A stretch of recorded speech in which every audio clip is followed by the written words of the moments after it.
What if the royals who ran from the crown are now begging to return because their California mansion is under legal threat? Prince Harry and Meghan Markle have reportedly reached out to King Charles in a desperate plea to return to the UK after Santa Barbara County Supervisor Dos Williams flagged their Montecito estate over serious land use violations. This shocking twist throws their entire post-royal life into question. Could their California dream be unraveling? What exactly did they do to the property, and why are county officials quietly escalating their investigation? From potential unpermitted structures to secret underground developments, tonight we unravel how the Sussex's so-called sanctuary may be collapsing and why they're turning back to the very monarchy they tried to escape. Before we continue, please hit the like button, subscribe to the channel, and turn on the notification bell for updates. It started as a quiet whisper among California's elite, the kind of thing neighbors gossip about over lavender lattes and high-gated brunches in Santa Barbara. A murmur, a hint, a subtle clue that all was not as serene as the lush hedges surrounding the Montecito mansion of Prince Harry and Meghan Markle suggested. And then the silence broke. A name entered the fray, Dos Williams. For most, he's just a county supervisor. But for Harry and Meghan, his signature may very well be the catalyst that threatens to unravel their entire life in America. The man who flagged their property for land use noncompliance. The man who turned their sanctuary into a legal nightmare.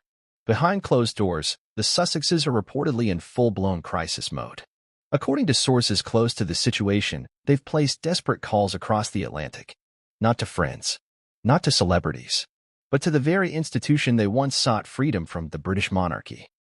And more specifically, to the man Harry once barely referred to as Pa, with warmth, King Charles III. Why would two people who tore themselves away from royal duties, titles, and obligations now be quietly pleading for re-entry, if only temporary, into the very system they abandoned? The answer lies buried in a storm of legal documents, failed celebrity PR, mounting public scrutiny, and a collapsing dream that once promised freedom. The stakes are high. Their brand, their privacy, their legacy, all teetering on the edge. But let's rewind.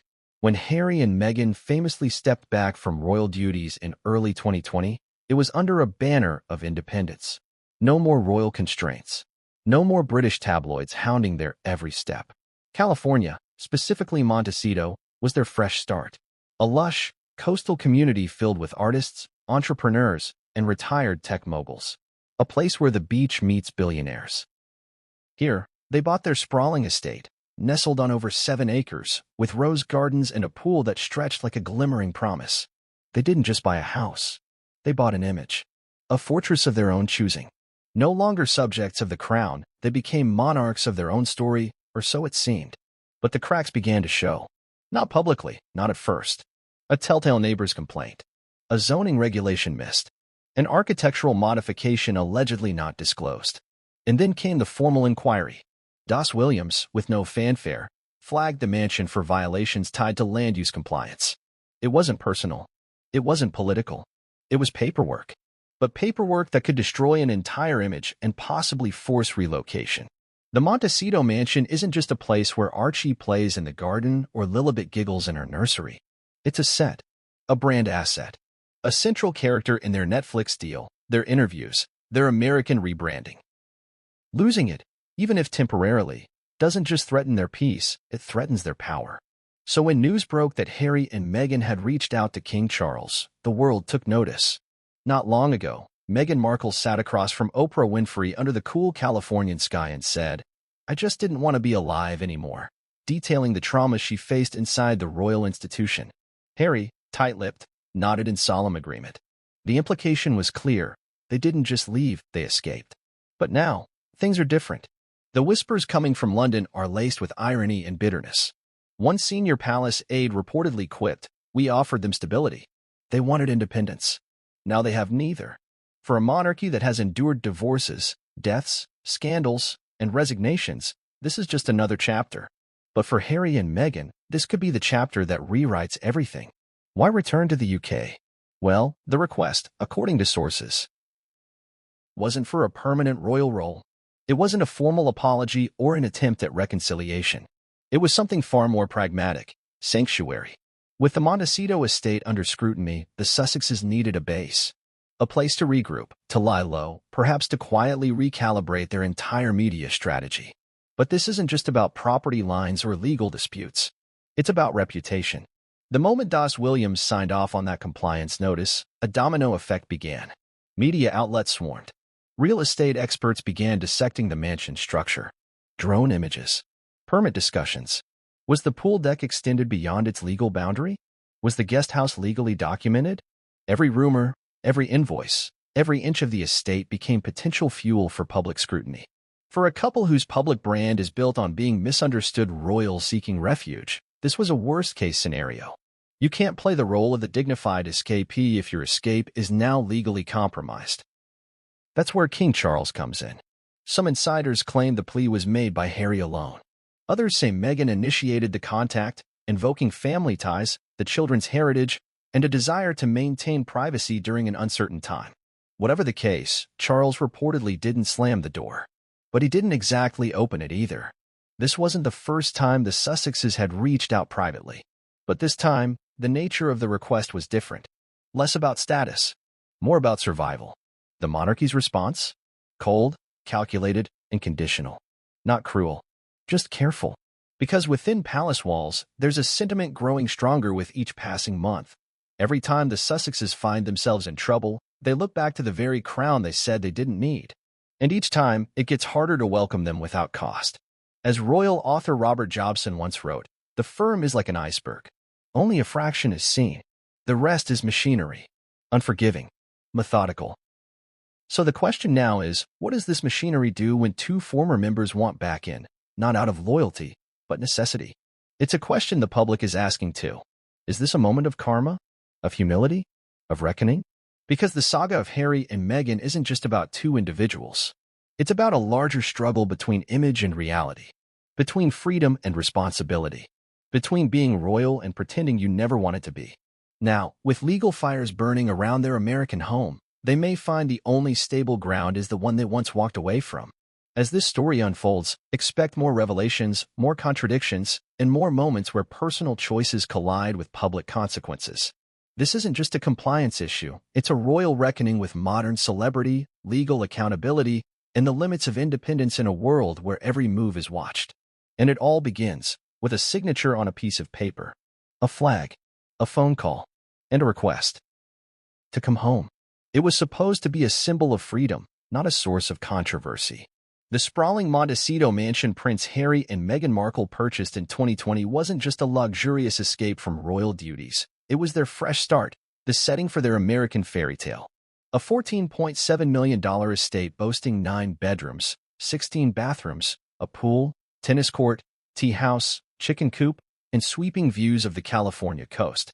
A property so perfect, it graced Lifestyle magazine spreads and became the backdrop of Meghan's personal brand. But behind the manicured hedges and Spanish-style facade, trouble was quietly brewing. That trouble arrived in the form of a man named Das Williams. As the first district supervisor of Santa Barbara County, Das Williams is no stranger to land disputes and environmental enforcement. A progressive politician with a sharp mind for local regulations, Williams is known for taking zoning laws seriously. His focus isn't fame, but fairness. And that's precisely why his name carries so much weight in this unfolding drama.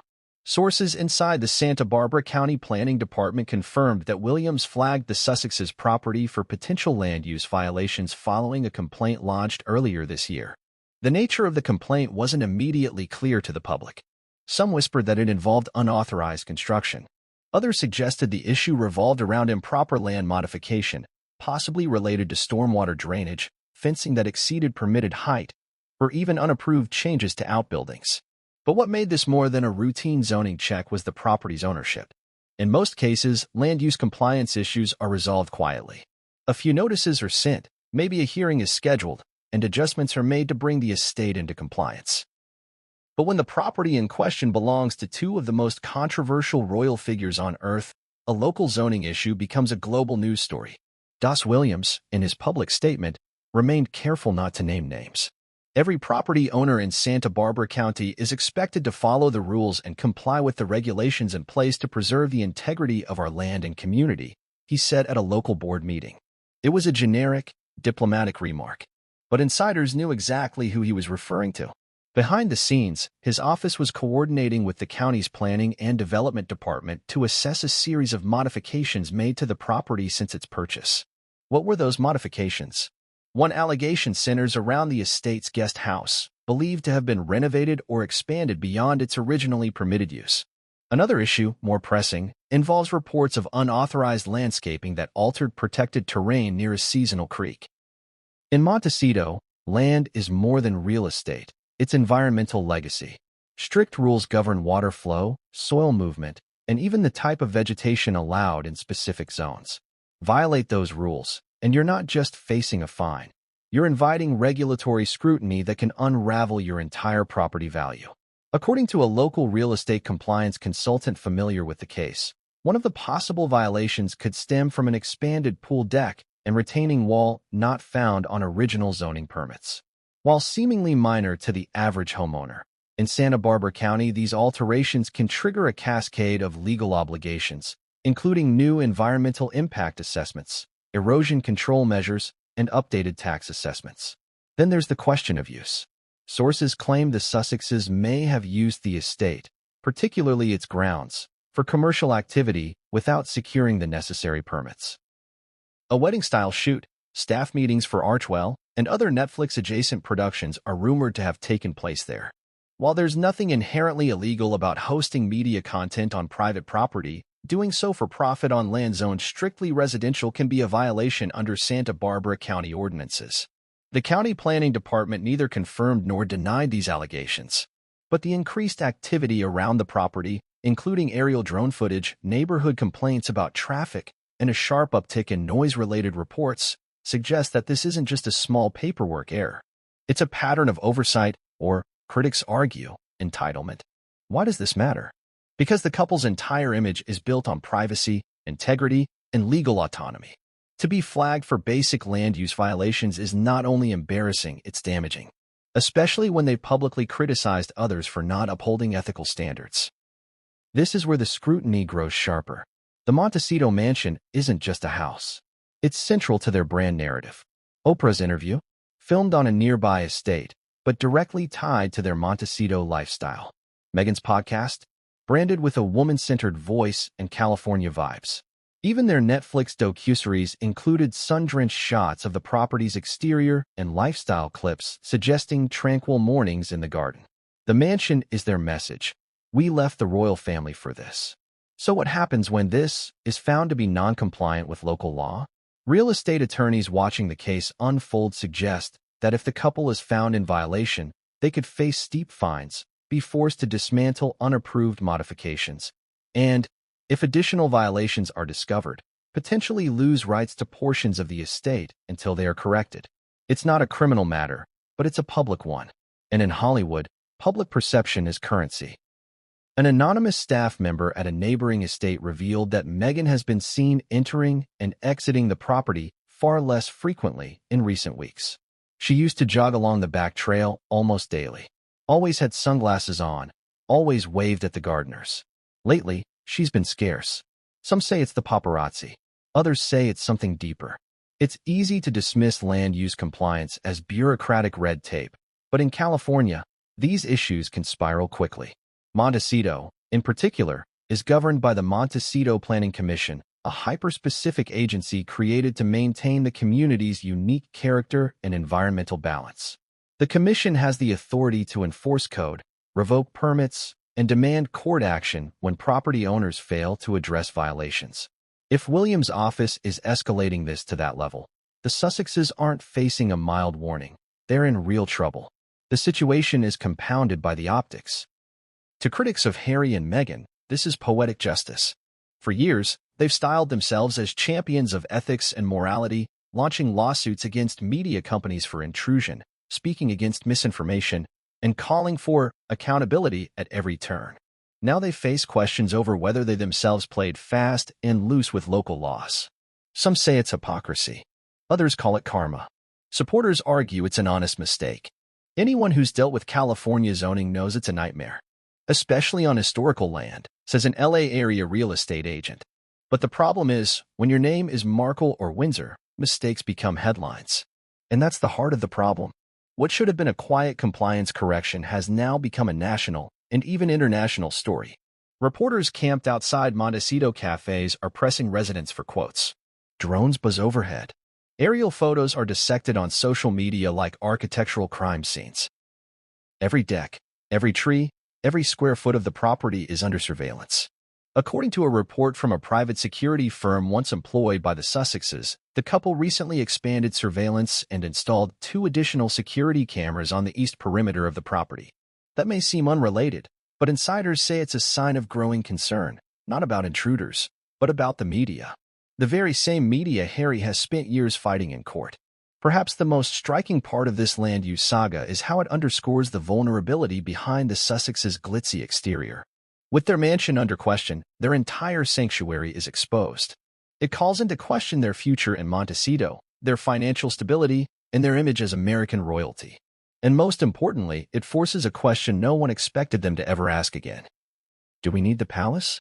That's why the timing of their appeal to King Charles is so important. Not because they're running from the law, but because they're running out of places to hide. And in the eyes of Santa Barbara County, fame doesn't equal immunity. No one is above the law, not even the Duke and Duchess of Sussex.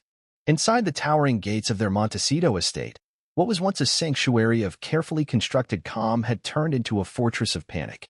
The late spring air, usually filled with the scent of roses from Meghan's beloved garden beds, now seemed thick with unease. Staffers spoke in hushed voices. Cars were seen coming and going at odd hours. Lights stayed on long past midnight in the upstairs study. And behind all of it stood the unmistakable cloud of anxiety brewing between Prince Harry and Meghan Markle. The news of Das Williams flagging their estate over land use compliance violations had not just reached the Sussex household, it had detonated within it. And the effects, as insiders would later describe, were immediate and severe. According to 2 Montecito-based service contractors who had worked at the estate in prior months, the atmosphere inside the house shifted drastically within days of the complaint becoming public. One landscaper described the change as night and day. He said, "They used to wave, smile sometimes.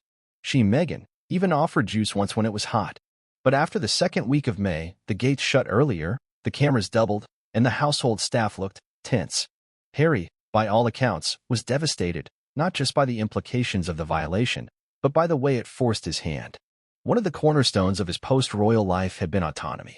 He had wanted to be a different kind of royal, one who made his own decisions, raised his family in peace, and never again had to bow to the formalities of Buckingham Palace. But now, with their mansion flagged and their public brand at risk, Harry faced a dilemma that struck at his very identity. For Meghan, the sense of loss was more practical and more strategic. This was the estate that served as the symbolic proof of her vision.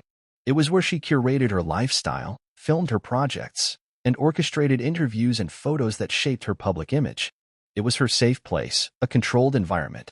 Now, that control was slipping, and Meghan Markle doesn't like to lose control. Sources close to the couple claim that Meghan immediately moved into damage control mode.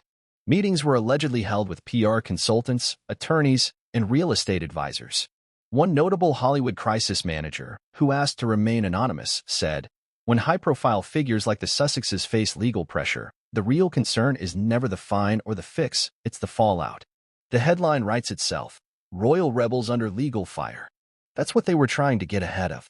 Within the estate, changes were made. Meghan reportedly paused all content production temporarily, citing privacy concerns. Security was upgraded. Legal documents were reviewed. One unconfirmed report even suggested that the couple began exploring temporary relocation options, just in case matters escalated. But behind the tightly managed crisis response, there was tension.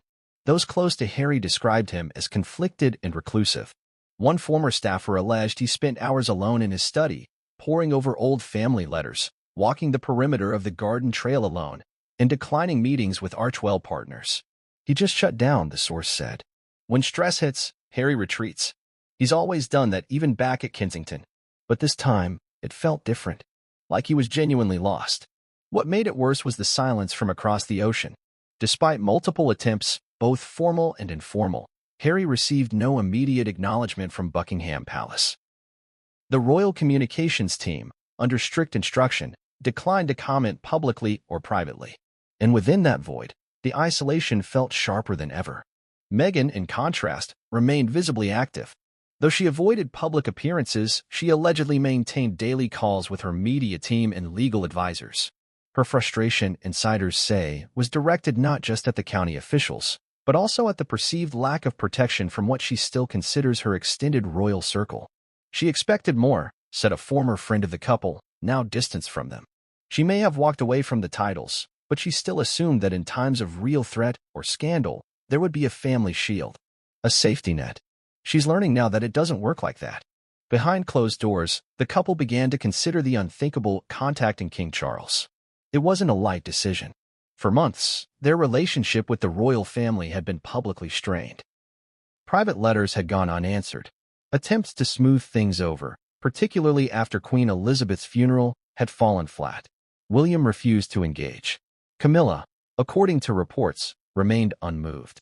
And King Charles, now firmly in command of the monarchy, was said to be focused entirely on the affairs of state and largely disinterested in the drama of his youngest son. But desperation has a way of bending principles. On a chilly Thursday evening, a private call was allegedly placed from Harry's legal representative to the palace. The request was clear but cautiously phrased. Was there any possibility of temporary assistance or accommodation, should the Sussexes require refuge in the United Kingdom? The response, according to someone familiar with the matter, was polite but firm. King Charles would consider any such request only under very specific conditions. These included a clear declaration of intent, no press leaks, and total discretion. In short, no circus. This stipulation reportedly rattled Meghan, who had hoped for a more supportive tone. The idea of returning to the UK under conditions, stripped of freedom, watched, managed, was anathema to her. She allegedly rejected the offer outright, leading to tension between her and Harry. This moment, according to those close to the family, was a major turning point. Harry, torn between his wife's frustration and his father's conditions, found himself again in the middle of a fight he didn't want. One insider described his mood as flat-out defeated. It wasn't just about the house anymore.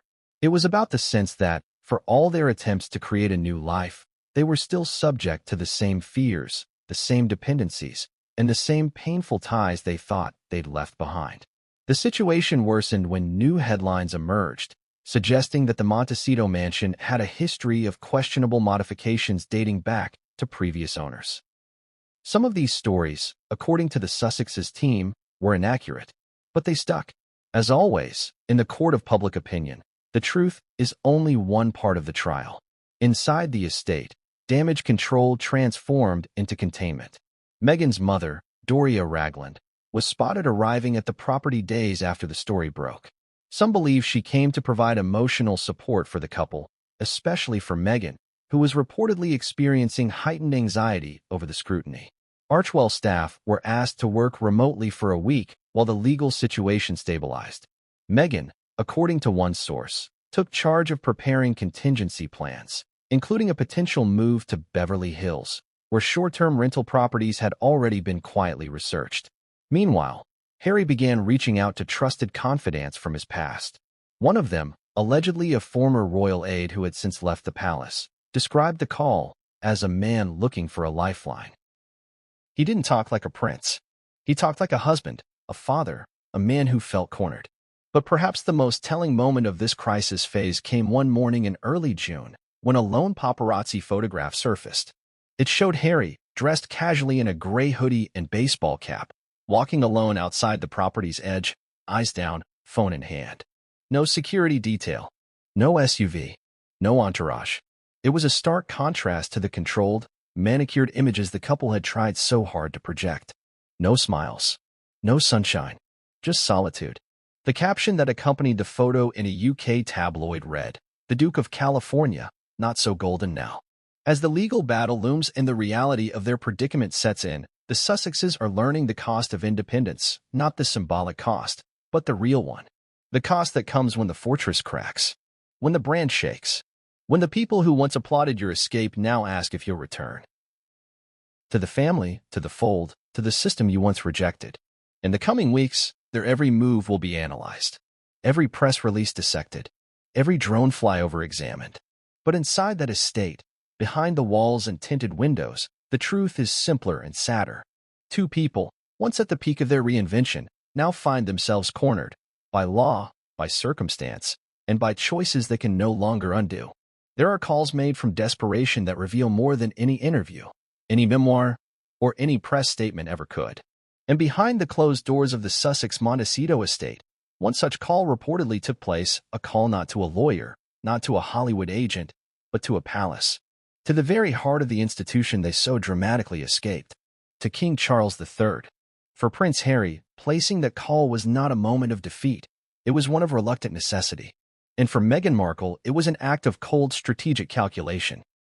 With their California sanctuary under fire from Santa Barbara officials over land use violations, with headlines threatening their image and stability, and with legal advisors warning of further complications if the violations proved extensive, they knew it was time to do something most would never have imagined: reach out to the monarchy. That outreach wasn't a single call. It was a coordinated effort that unfolded over several tense days, according to sources familiar with both royal protocol and the Sussex's inner circle. First, a message was reportedly conveyed via an intermediary, a mutual contact known to both the palace and the Sussexes. The message was carefully worded, not an apology, not a cry for help, but a discreet request for dialogue. The intent was to gauge whether the door to direct communication with the king was still cracked open, even after all the public rifts and private resentments.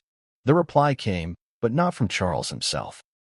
A royal aide acknowledged receipt of the message and informed the Sussex camp that the king was aware of the matter and would respond at his discretion. In royal language, that's neither a no nor a yes. It's a pause, a space for internal deliberation. Meanwhile, Harry grew more agitated. Insiders say he feared not only the mounting press interest in the land use scandal, but also the wider implications for their brand. With Netflix breathing down their necks for more relevant content, and Spotify quietly distancing itself after prior controversies, the Montecito property was more than a home. It was a production base. Losing credibility around it would be disastrous. What followed was reportedly a direct outreach, this time by phone. A number used only for rare, serious conversations between family members. The call, sources claim, was picked up not by Charles, but by a senior courtier who informed Harry that His Majesty was engaged and would respond in writing. But the message was delivered. Harry wanted an audience. He wanted the chance to speak not as a former working royal, but as a son. According to sources, Charles did eventually respond, via a private message conveyed through secure channels. The message, written in what one palace insider described as measured and neutral language, acknowledged Harry's situation but emphasized that the palace cannot involve itself in civil disputes outside of its jurisdiction. However, it added that, should Harry and Meghan find themselves in the United Kingdom, temporary accommodations under a restricted arrangement could be considered. This was not a warm invitation. It was a compromise, heavily bound by conditions. First, any stay in the UK would be unofficial. There would be no media fanfare, no palace-issued statements. Second, no use of royal residences would be allowed for commercial filming, podcasting, or interviews. Third, and perhaps most important, the couple would be expected to maintain a strict code of silence about the arrangement. No leaks, no anonymous sources, and no indirect jabs in the press. Meghan reportedly found these conditions offensive. She was expecting a family response, said a former associate who previously worked with her during her Suits era. What she got was protocol, bureaucracy, and a long list of do's and don'ts. It felt, to her, like they were being handled, not welcomed. Harry, however, saw the response differently. Despite its cold tone, it was the first time in months that his father had shown even a remote willingness to engage. And in the wake of the Queen's passing, and with his father's reign still settling into shape, Harry hoped this might be a crack in the wall, a way to repair what had been broken since that infamous departure. But it wasn't just about family ties. The Sussexes were cornered. Their legal team had informed them that the county could demand immediate corrective action, which might include tearing down parts of the estate or ceasing certain operations until permits were properly reviewed. This could trigger delays in their production timelines, force changes in the content strategy for Archewell, and attract unwanted financial scrutiny. In short, the couple needed a place to lay low, regroup, and wait for the fire to die down. Returning to the UK, however temporary, seemed like the least bad option. The challenge? Convincing the palace to allow it, and managing the media fallout once it became public, which it inevitably would. To that end, Meghan reportedly suggested a backup plan: request temporary residence at a lesser-known royal property, something far from central London and unlikely to draw attention. Properties in Scotland and rural Wales were floated. The idea was to find a location they could occupy quietly while portraying themselves publicly as still operating from California. But the palace wasn't interested in subterfuge. King Charles, according to palace insiders, has become increasingly firm about not facilitating double lives. If the Sussexes wanted help, they would have to play by the rules of the institution they once defied. This sparked a heated disagreement between Meghan and Harry, according to two sources who claim to have spoken with individuals in the couple's broader professional network. Meghan reportedly felt the family's coldness was a deliberate tactic to embarrass them. Harry, on the other hand, insisted that this was the best they could get, and that any response, even a conditional one, was better than being entirely frozen out. The difference in their perspectives highlighted a growing fracture that has appeared between them in recent months. Harry's quiet, internal struggle with the family he left, and Meghan's increasingly transactional view of the monarchy. To Harry, the royal family is still family. To Meghan, it's a failed system with rules she never wanted to obey in the first place. Complicating matters further was the role of the press. Despite all precautions, rumors of the outreach leaked, first to the UK tabloids, then across American media outlets. Sussex's asked Charles for help became a trending headline. And while the details remained vague, the implication was clear: the couple had blinked. The palace, maintaining its long-standing policy of never complain, never explain, issued no confirmation. But privately, aides were irritated.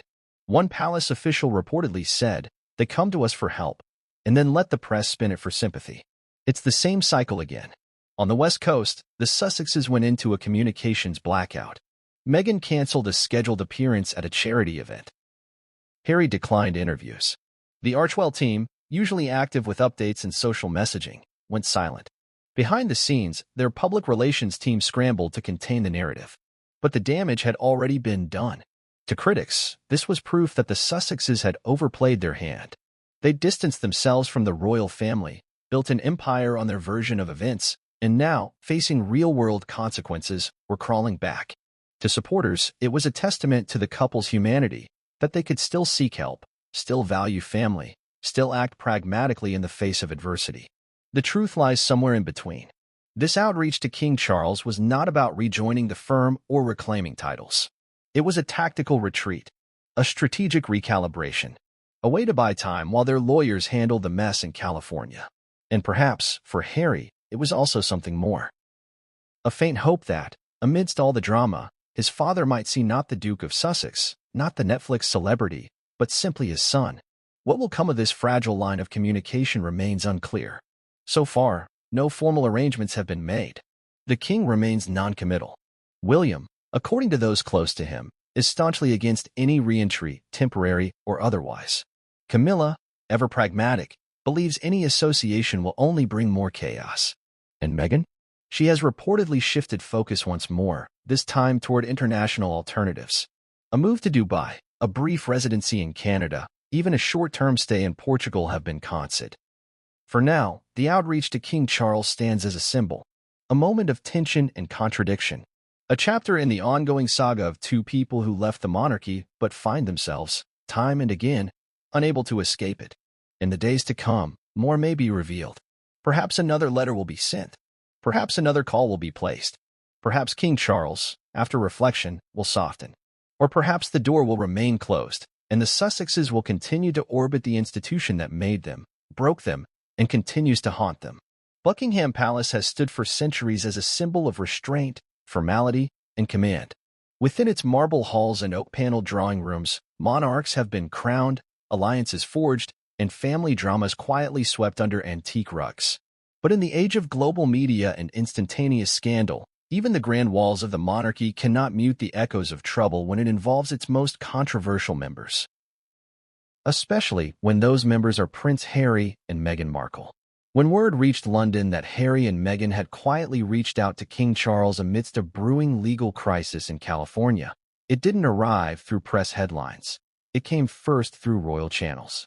The momentary silence within the palace was less a sign of confusion and more an instinctive pause. After years of navigating the Sussexes' highly public moves, every message, every signal is now treated with extreme caution. Sources close to the monarch say King Charles III received the initial inquiry through a trusted aide and was not caught off guard. He had expected something to surface eventually. What surprised him, reportedly, was the timing and the manner. The request wasn't emotional or apologetic. It was procedural, reserved, and unmistakably transactional. Charles, who has tried to strike a delicate balance between tradition and evolution during his brief reign, saw the outreach as a test. Not just of his relationship with his son, but of his own resolve as king. His decision, as insiders reveal, was both swift and calculated.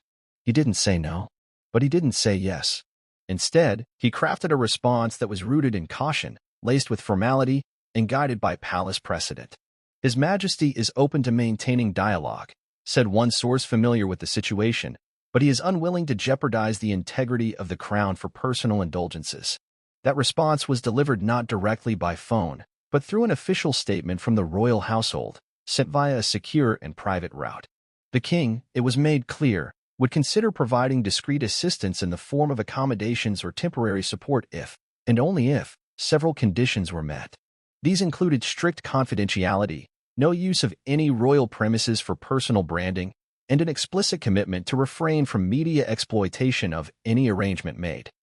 Charles's intent, those in the palace say, was not to humiliate his son, but to protect the monarchy from being turned once again into a media pawn. He had seen how quickly previous meetings, such as those around Queen Elizabeth's funeral, had been dissected and distorted in the press. He was not prepared to allow history to repeat itself. Yet the king's calculated diplomacy was only one part of the internal royal reaction. The other, far more visceral response, came from Prince William. According to a courtier close to Kensington Palace, William was informed almost immediately of his brother's request. His reaction, by all accounts, was one of frustration, bordering on disbelief. He was livid, the source said. To him, this wasn't a gesture of reconciliation. It was opportunism. William's skepticism has long been more rigid than his father's. While Charles still sees Harry through the lens of a father, flawed, emotional, occasionally hopeful, William has evolved into a realist. The events of the past few years, including explosive interviews, a tell-all memoir, and perceived breaches of trust, have eroded what little goodwill he once held for his younger brother.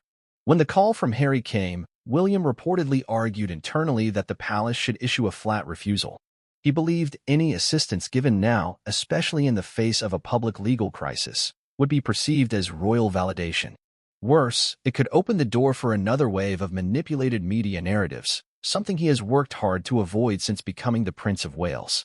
It is also worth noting that William's protectiveness is not limited to the monarchy.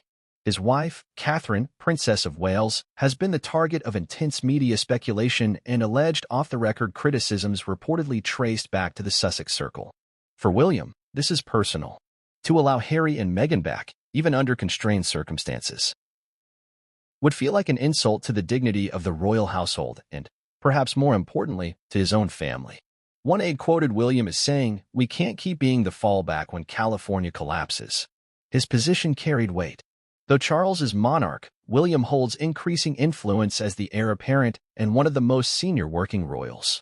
His refusal to endorse the idea of assistance did not kill it, but it certainly complicated matters. And then there was Camilla.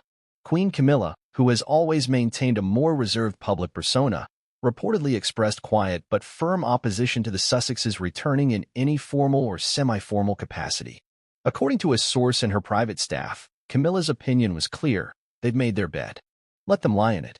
While Camilla has endured decades of press criticism and public scrutiny, her method of surviving the storm has been silence and discretion.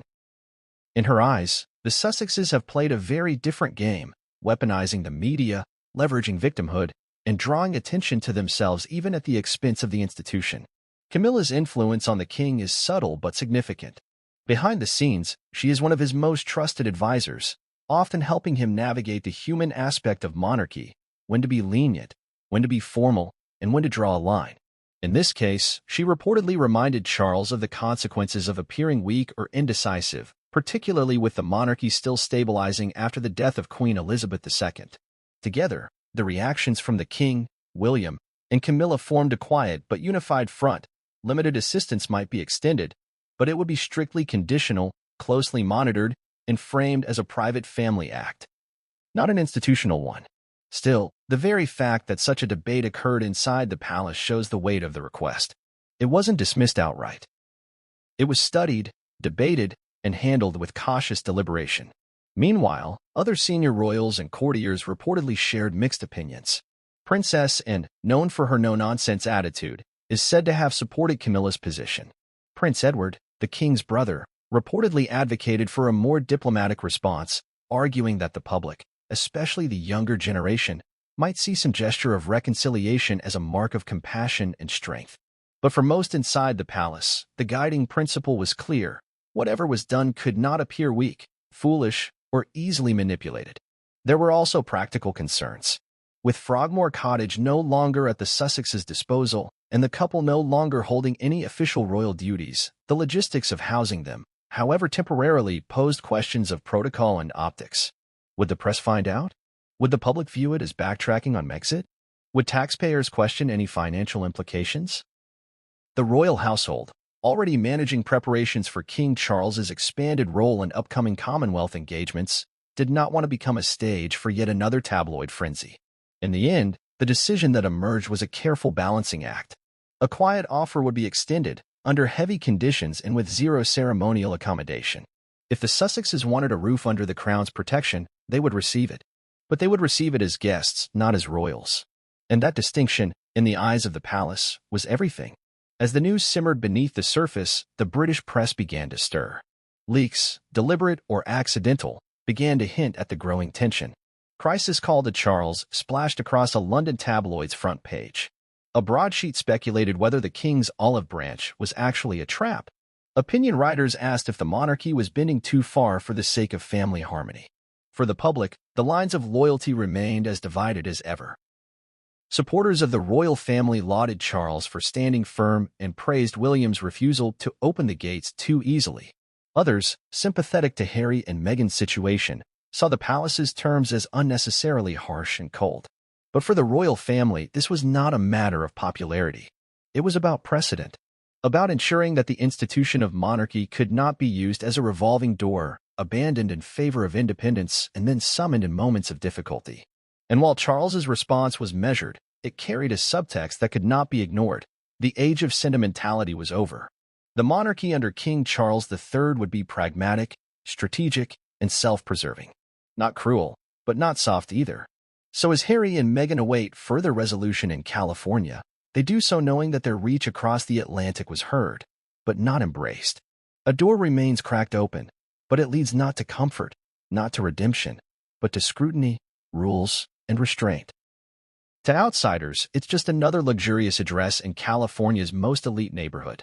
But for Prince Harry and Meghan Markle, the Montecito mansion is not just a home, it's their last stronghold, their fortress, their brand's crown jewel. And now, with land use violations threatening their claim to this multi-million-dollar estate, they're reportedly terrified, not simply because they might have to move, but because of what that move would symbolize to the entire world. When Harry and Meghan purchased the sprawling Montecito property in mid-2020, the purchase was more than real estate. It was a declaration of independence. It marked the beginning of their post-royal era. No more titles, no more tabloid press packs stationed outside Kensington Palace gates, no more curtsying, no more protocol. Here, surrounded by cypress trees and far from the confines of the royal court, they could reinvent themselves completely. And they did, strategically and deliberately. The house, bought for a reported $14.7 million, became the nucleus of their new identity.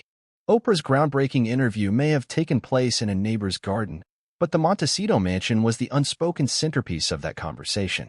Their Archwell foundation was built, in part, within those walls.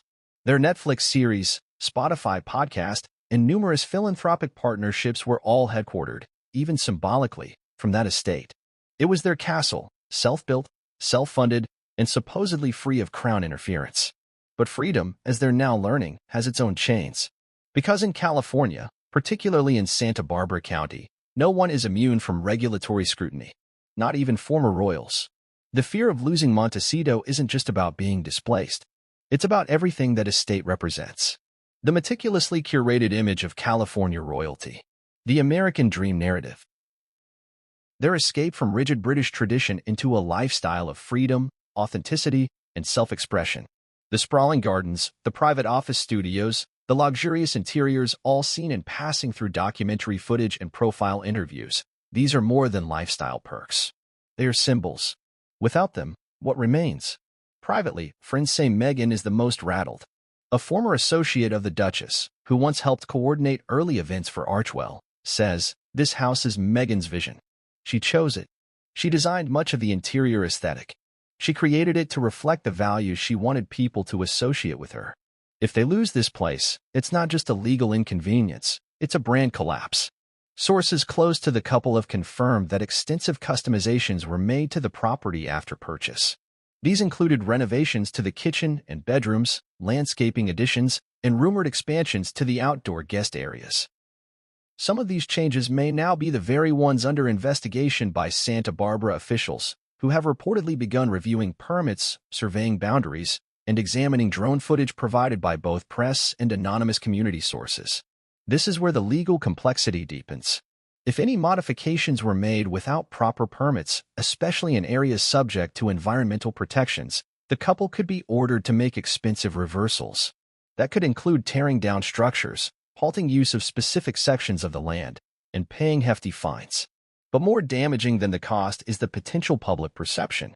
The optics of a duke and duchess being told they modified their estate illegally or ignored local compliance rules cuts deep into the narrative they've tried to create of being responsible, ethical, conscientious citizens of the world, especially when they've built so much of their platform on justice, fairness, and doing things the right way. And then there's the financial strain. Although Harry and Meghan are often perceived as wealthy, the reality is more nuanced. Much of their post-royal fortune has been tied to multi-year media deals, Netflix, Spotify, publishing. These contracts, while substantial in total value, are often paid in installments tied to deliverables and performance. Losing Montecito would mean relocating production operations, delaying content, and potentially breaching timelines. A former Netflix consultant who worked on branded celebrity content explained, "When you build a narrative around a location, when that location is featured as part of the story, and then that location becomes controversial, it puts the platform in a tricky place. Brands don't want association with scandal, especially if it calls the authenticity of their stars into question. That possibility, that Montecito becomes more liability than asset, is why their PR machine has gone into overdrive." Already, sources say the Sussexes have brought in legal and public relations experts to try to get ahead of the headlines. Meghan is reportedly urging staff to avoid on-camera appearances or leaks, while Harry is pushing for a low-visibility strategy, stay quiet, wait it out, and hope the story loses oxygen. But in a place like Montecito, where celebrity moves are tracked with almost obsessive precision, that's unlikely. Local whispers have grown louder. Anonymous tips have reached media outlets. Drone operators, emboldened by potential payouts, are mapping the estate. One photographer recently captured what appeared to be construction materials behind the tennis courts. Another snapped footage of what looked like a landscaping team rapidly removing structures from near a property line. All of this is fueling speculation that the couple is scrambling to retroactively fix potential violations. If that's the case, the question becomes, why now? The answer, according to multiple real estate compliance professionals, is that the county's investigation may have already turned up significant problems. And if the Sussexes are found to be out of compliance, they could be forced to either rectify the violations or, in extreme scenarios, vacate the property temporarily. Vacating Montecito, even for a short period, would be devastating. Not only would it suggest guilt in the eyes of critics, but it would also create a logistical nightmare. Where would they go? Another property? A rental? Back to the UK, as has been rumored? None of these options are ideal. A rental would be perceived as a downgrade. A move to Beverly Hills, though glamorous, would erase the image of the quiet, nature-loving life they've promoted. And a return to the UK, especially under the shadow of legal or image-based retreat, would be interpreted by many as surrender. This is why Meghan is reportedly insistent on fighting the matter privately and quickly. She has no intention of letting this situation redefine the Montecito chapter of their story. And for Harry, though emotionally worn and reportedly disillusioned, the house holds sentimental value beyond public image. It's the first real home where he felt in control. The first place he wasn't just Prince Harry, but a father and husband without cameras tracking his every step, at least until now. To understand the weight of Montecito, one must also understand the geography of celebrity sanctuary. Montecito isn't just expensive, it's exclusive in a way that even Beverly Hills isn't. It offers prestige and discretion. Oprah, Ellen, Katy Perry, and Orlando Bloom. Rob Lowe. These aren't just neighbors, they're part of an ecosystem of fame that relies on mutual understanding. No sudden press leaks, no helicopter tours, no drama. Harry and Meghan's presence was tolerated, even welcomed by some. But as the controversies grew, so did tension.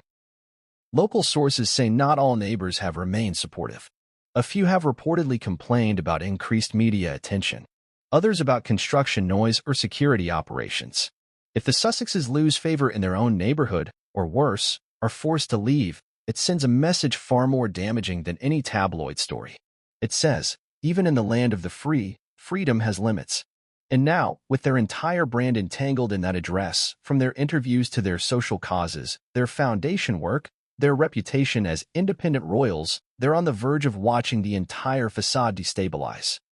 The fear, then, isn't just of moving out. It's of what comes next.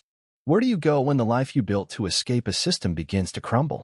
Who do you become when the house you filled with your dreams, your plans, your vision, becomes a symbol of failure? That's the shadow now cast over the Montecito estate. A house that was supposed to be a triumph, now whispering echoes of uncertainty, of irony, of a hard truth that no one wants to say aloud. Freedom, for all its beauty, can also be a fragile illusion. Montecito had always been the Sussexes' chosen stage of reinvention. It wasn't just the geographic escape from Windsor and Westminster, it was their declaration of emotional independence, their personal rebuke of the gilded prison of royal life. But today, the once serene and sacred property they transformed into their fortress of freedom is under siege not by invading forces, but by regulation, scrutiny, media interest, and, perhaps most powerfully, public doubt. From the outside, the estate still radiates opulence. The gravel drive curves into a picturesque entrance flanked by imported olive trees. Security gates, cameras, and manicured hedges shield what lies beyond. But neighbors have noticed changes. The quiet confidence that once enveloped the home seems to have fractured. Something invisible but heavy now hangs in the air. More deliveries. More private cars. Less eye contact from staff. The home, for all its grandeur, feels unsettled. It began slowly, like a rising tide. First came the letter from Santa Barbara County, formally notifying the Sussexes that a complaint had been registered about possible land use violations. The specifics were unclear. The tone was procedural, neutral, but not to be ignored. It was the kind of letter that wealthy residents usually hand off to lawyers with a sigh. But in this case, the stakes were different, because this wasn't just any home. This was the house Meghan had once described as peaceful and perfect for reflection. The house where the children were to grow up protected from paparazzi. The house that had, in subtle ways, become their answer to royalty. It didn't take long for the media to catch wind of the county's inquiry. A drone photo surfaced showing what appeared to be a garden expansion near a restricted stream path. Another outlet cited anonymous sources claiming an unpermitted structure had been built behind the guest quarters. Soon, headlines read like indictments. Royal Mansion faces county wrath. Meghan's castle questioned. Harry and Meghan's sanctuary not so secure. In Montecito, where privacy is the community currency, this level of exposure is radioactive. Celebrities live side by side but speak rarely.